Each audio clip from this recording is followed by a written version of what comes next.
नदिष्ट मराठी का एक चर्चित उपन्यास है।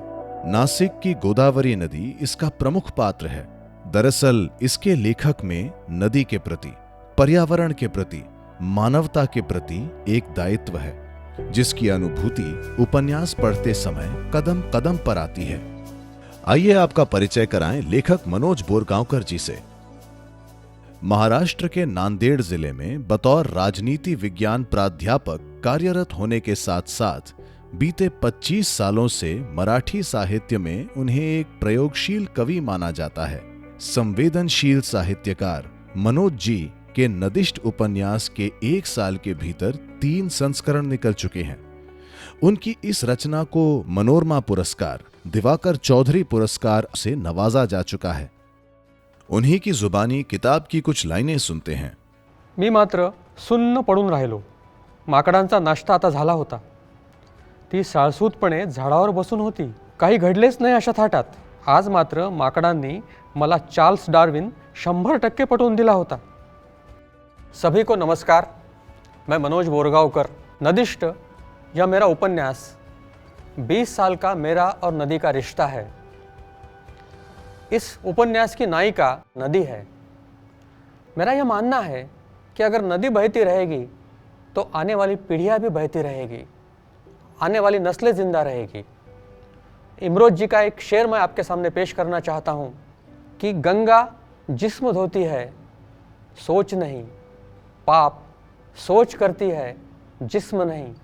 और लोगों का नज़रिया बदलने की मेरी कोशिश, यही नदिष्ट के साथ मेरा समाज के साथ का दायित्व है। और आइए अब मिलते हैं नदिष्ट के हिंदी अनुवादक डॉक्टर गोरख थोरात जी से।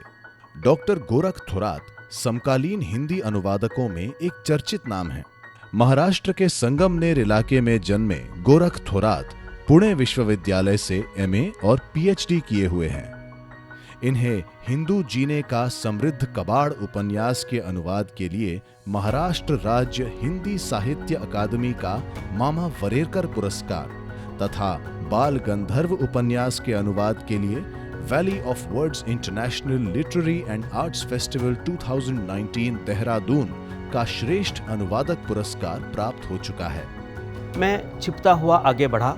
मेरी समझ में नहीं आ रहा था कि क्या हो रहा है, लेकिन हिरणों की दशा कुछ ऐसी लग रही थी कि कहीं उनकी भयाकुल आंखें बाहर न आ जाएं। नमस्कार, मैं गोरख थोरात अनुवादक हूँ। आज तक मैंने करीब 40 रचनाओं का अनुवाद किया है और जिन रचनाओं का मैंने अनुवाद किया है उनमें से हर रचना किसी न किसी तरह से, किसी न किसी पहलू से मुझे आकर्षित करती रही है। रही बात नदिष्ट की, तो नदिष्ट तो एक ऐसी रचना है जो हर व्यक्ति को अपनी ओर खींच सकती है, आकर्षित कर सकती है और अपने भीतर झांकने के लिए मजबूर कर सकती है। मित्रों, ये उपन्यास एक नदी पर आधारित है। ये एक ऐसे पागल आदमी की कहानी है जो नदी के प्रति दीवाना है, उसके बहाव के साथ, उसके धारा के साथ निरंतर बहते रहना चाहता है।